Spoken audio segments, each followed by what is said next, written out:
आम लोगों के लिए चांद पे जाना हुआ है अब आसान, बिल्कुल ऐसा ही कह सकते हैं।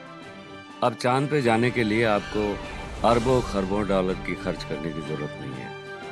अगर सच में आप चांद की सैर करना चाहते हैं तो बस आपको इतना करना होगा कि मुंबई से सटे ठाणे के उपनगर मीरा भाईंदर तक आपको जाने की जहमत उठानी होगी। आप जब वहां पहुंचेंगे तो वहां की सड़कों में बने गड्ढे देखकर आपको यहीं धरती पर चांद पे घूमने का एहसास और उसका अनुभव होगा। ये मीरा भाईंदर की टूटी सड़कों की स्थिति है और ये हर साल ये नज़ारा दिखता है। ये घोड़बंदर भी आप देख सकते हैं, यहाँ से लोग निकल रहे हैं बाइक से और किस तरीके के गड्ढे बने हुए हैं, इनसे इनकी क्या हालत होगी। बिल्कुल चांद जैसा ही नज़ारा दिखेगा। इसीलिए कह रहे हैं कि अगर आपको चांद घूमना है तो मीरा भाईंदर आ जाइए, आपको वही अनुभव दिखेगा, वही एहसास होगा। ये ठाणे जाने वाली सड़क है। अब आप स्थिति देखिए, गड्ढे देखिए, पानी भरा हुआ है।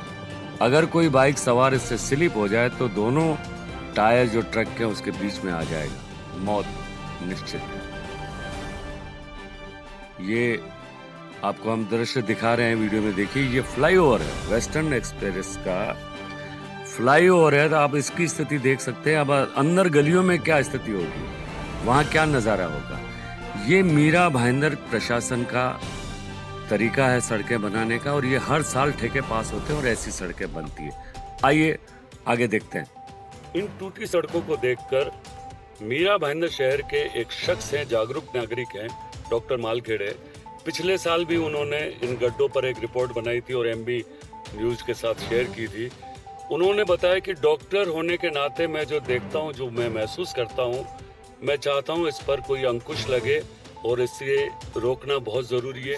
हम किसको इसका जवाबदार माने और इसका क्या रास्ता निकल सकता है? जो इनके कॉन्ट्रैक्टर है उसको माने या बीएमसी के मीरा भाईंदर के नगर पालिका के अधिकारियों को जिम्मेवार माने? अगर कोई किसी मौत के मुंह में चला जाता है या कोई एक्सीडेंट हो जाता है, ये जवाबदारी किसकी है?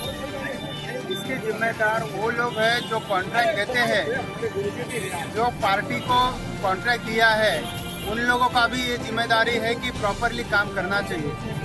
वो कॉन्ट्रैक्ट लेते हैं, पैसा लेते हैं, लेकिन काम बराबर नहीं करते हैं, सब स्टैंडर्ड काम करते हैं, ये उनकी कमी है। जानना चाहेंगे कि ये भ्रष्टाचार का मामला साफ नजर आता है। अधिकारी ठेकेदार सब बार बार ब्लैक लिस्ट होने के बाद भी फिर से ठेके उनको मिल जाते हैं, तो इनके पर क्या कार्रवाई होनी चाहिए? देखिए, पैसा तो अगर कोई भी एक्सीडेंट होता है या किसी की भी मौत हो जाती है या कोई भी हानि हो जाती है, उसको हैंडीकैप हो जाता है एक्सीडेंट के बाद में या गिरने से, तो इनके ऊपर गैर इरादतन हत्या का मामला दर्ज होना चाहिए। कॉन्ट्रैक्टर पे भी होना चाहिए और जिसने कॉन्ट्रैक्ट दिया उसके ऊपर भी होना चाहिए, और जो इंजीनियर उसके लिए रिस्पॉन्सिबल है उसके ऊपर भी होना चाहिए। ये बिल्कुल सही कहा डॉक्टर भास्कर ने।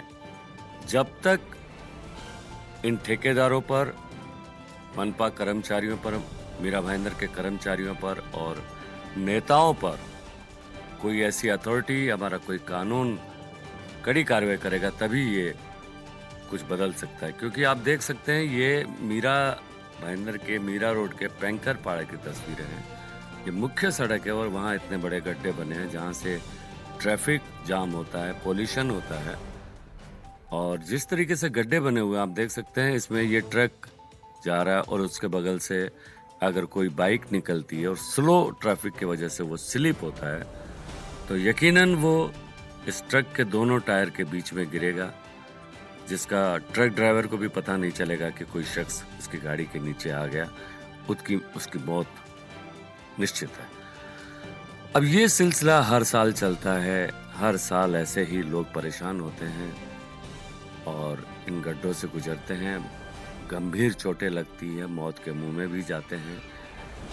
कई शिकायतें भी हुई है, कई जागरूक नागरिकों ने इसके खिलाफ आवाज भी उठाई है, लेकिन व्यवस्था वैसी ही है। हर साल इसी तरीके की सड़कें बनती हैं, लीपापोती होती है और सब कुछ चलता रहता है। अब सबसे बड़ा सवाल ये है कि क्या कोई ऐसी अथॉरिटी इनके ऊपर काम करने वाली है जो इनको रोक सके? ये सबसे बड़ा सवाल है और आने वाले समय में उम्मीद करेंगे इसे रोका जाएगा। एमबी न्यूज के लिए मैं राजेश शर्मा। चैनल को सब्सक्राइब, लाइक और शेयर करें।